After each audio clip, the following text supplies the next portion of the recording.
Hi student, good evening. I hope आप लोग स्वस्थ होंगे, मस्त होंगे। YouTube channel CCI with job में आप लोग का हार्दिक स्वागत है, अभिनंदन है।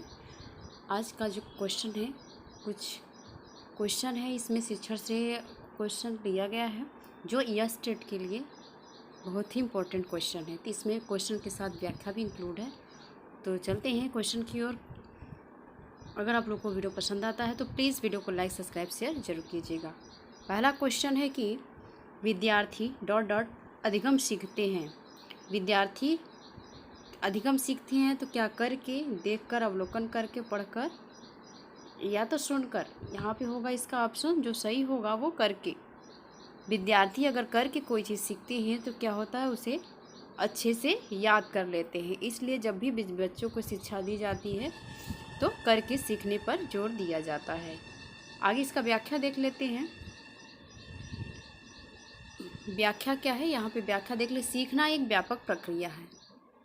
क्या है यह? एक व्यापक प्रक्रिया जो अभ्यास और अनुभव के परिणाम स्वरूप व्यवहार, ज्ञान, कौशल में बदलाव को संदर्भित करता है। व्यवहार, ज्ञान और कौशल में बदलाव को संदर्भित करता है। तो क्या है यह? एक देखिए, सीखना एक व्यापक प्रक्रिया है। अभ्यास और अनुभव के द्वारा सीखा जाता है। किसके द्वारा? अभ्यास और अनुभव के द्वारा सीखा जाता है। उसके बाद जो परिणाम हमें हमारे व्यवहार और ज्ञान और कौशल में परिवर्तन देखने को मिलता है। आगे है कि विद्यार्थी अपने स्वयं के कार्यों को परिणामों से सीखने और अनुभव करने की तुलना में अधिक सीखते हैं, जिससे कि विद्यार्थी को मदद मिलती है। यहाँ पे बताया गया है कि जो विद्यार्थी हैं अपने कार्यों को स्वयं परिणाम जब करते हैं तो उनका जो परिणाम होता है उससे सीखते हैं, उनका अनुभव करते हैं और अधिक सीखने की तुलना भी रखते हैं।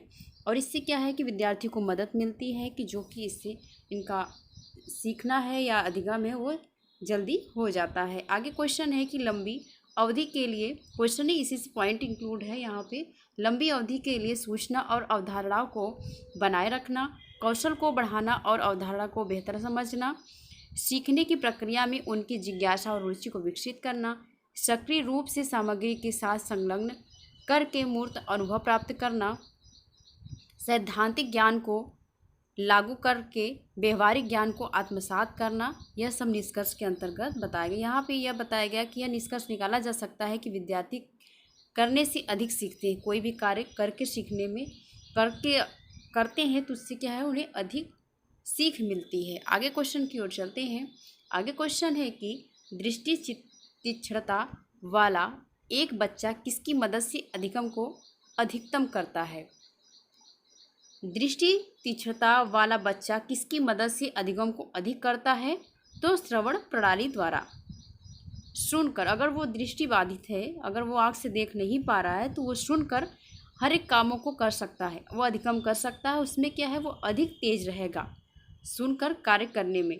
देख नहीं रहा है तो वह व्यक्ति क्या है कि जो विद्यार्थी है वो उसे अधिगम में मदद मिलती है। किसे? श्रवण प्रणाली द्वारा उन्हें मदद मिलती है। आगे है कि इसका यहाँ पे व्याख्या है, व्याख्या देख लेते हैं। व्याख्या इसलिए आप लोग को बताया जा रहा है कि व्याख्या में भी आपको व्याख्या पढ़ने से या इसे समझ लेने से इससे आपको 4-5 क्वेश्चन इसमें इंक्लूड मिल जाएंगे। व्याख्या में बताया गया है कि यह किसी विशेष रंग को देखने में सक्षम नहीं होते हैं। दृष्टि अदृष्टिहीनता या बहुत कम दृष्टि से लेकर हो सकता है।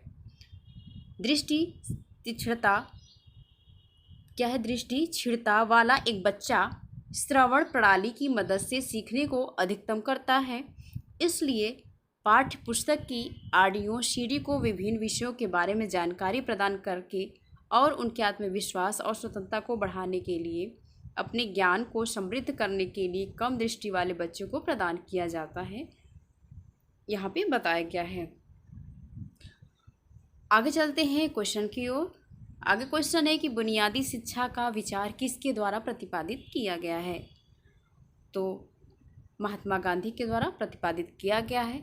आगे इनका व्याख्या देख लेते हैं। व्याख्या में बताया गया कि महात्मा गांधी मानव जाति के महानतम शिक्षकों में से एक हैं, जिनके शैक्षिक विचार उभरते भारतीय समाज के जीवन, आवश्यकताओं और आकांक्षाओं के लिए प्रासंगिक थे। आगे है कि गांधी जी बुनियादी शिक्षा के प्रस्तावक रहे हैं। अगर पूछा जाए कि प्रस्तावित करने वाले बुनियादी शिक्षा कौन प्रस्तावित किया है? तो गांधी जी, महात्मा गांधी जी के द्वारा बुनियादी शिक्षा को प्रस्तावित किया गया, जो एक आदर्श समाज की अपनी धारणा प्रतिनिधित्व करते हैं, जिसमें छोटे आत्मनिर्भर समुदाय के साथ आदर्श नागरिक होते हैं, जो एक छोटे सहकारी समिति में रहने वाले एक मेहनती स्वाभिमानी और उदार व्यक्ति होते हैं। आगे है कि इस योजना ने सामाजिक परिवर्तन का एक कार्यक्रम निहित किया। गांधी जी के अनुसार शिक्षा का अर्थ है बच्चे और मनुष्य के शरीर, मन और आत्मा में सर्वश्रेष्ठ में से एक सर्वांगीण रेखा चित्र है। इसलिए उन्होंने शिक्षा के माध्यम से मानव व्यक्ति के कुल विकास में विश्वास किया है। आगे इनका और व्याख्या है, इनका व्याख्या और देख लेते हैं कि इस योजना में ने सामाजिक परिवर्तन का एक कार्यक्रम निहित किया है। अगर क्वेश्चन यहाँ से बन सकता है कि सामाजिक परिवर्तन का कार्यक्रम किसने निहित किया है, तो यह इस योजना के तहत हुआ है, जो बुनियादी शिक्षा है। गांधी जी के अनुसार शिक्षा का अर्थ है बच्चे और मनुष्य के शरीर, मन और आत्मा में सर्वश्रेष्ठ में से एक सर्वांगीण रेखा चित्र है। इसलिए उन्होंने शिक्षा के माध्यम से मानव व्यक्तित्व के कुल विकास में विश्वास किया। उनकी राय में व्यावसायिक सक्षमता, सांस्कृतिक, आध्यात्मिक और चरित्र विकास शिक्षा के उद्देश्य हैं। उन्होंने कहा कि शिक्षा बच्चे के व्यक्तित्व के सामंजस्यपूर्ण विकास के लिए प्रदान करनी चाहिए, और इस तहत 3R यहाँ लिखना, पढ़ना और अंकगणित की शिक्षा के बजाय 3H दिया गया। यहाँ पे क्या है? यहाँ पे हाथ, सिर और हृदय, हैंड, हेड और हार्ट। 3H की बात कही गई यहाँ पे। हैंड है, हेड है और हार्ट है पर जोर दिया गया है। अगर पूछा जाए कि यहाँ पे 3H किसने दिया है या किसके द्वारा बताया गया है शिक्षा प्रणाली में, तो यहाँ पे होगा महात्मा गांधी जी के द्वारा बताया गया है। और 3H का फुल फॉर्म क्या होता है या 3H क्या है? तो यहाँ पे S से होता है हैंड, और S से होता है हेड, और S से होता है हार्ट। ये 3H का यहाँ पे जो इन्फॉर्मेशन निकलता है। आज के लिए इतना ही, नहीं आगे क्वेश्चन और भी है। यहाँ पे क्वेश्चन देख लेते हैं कि पड़ोस के विद्यालयों के विचार की वकालत किसके द्वारा की गई थी? पड़ोस के विद्यालयों के विचार की वकालत किसके द्वारा की गई थी?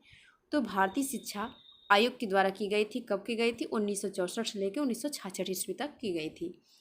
व्याख्या में देख लेते हैं कि भारतीय राष्ट्रीय शिक्षा आयोग को कोठारी आयोग 1964 से लेकर 66 के रूप में भी जाना जाता है।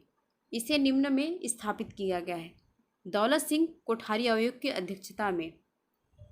कोठारी आयोग की अध्यक्षता बताया जा किसका है? तो यहाँ पे दौलत सिंह कोठारी क्या है।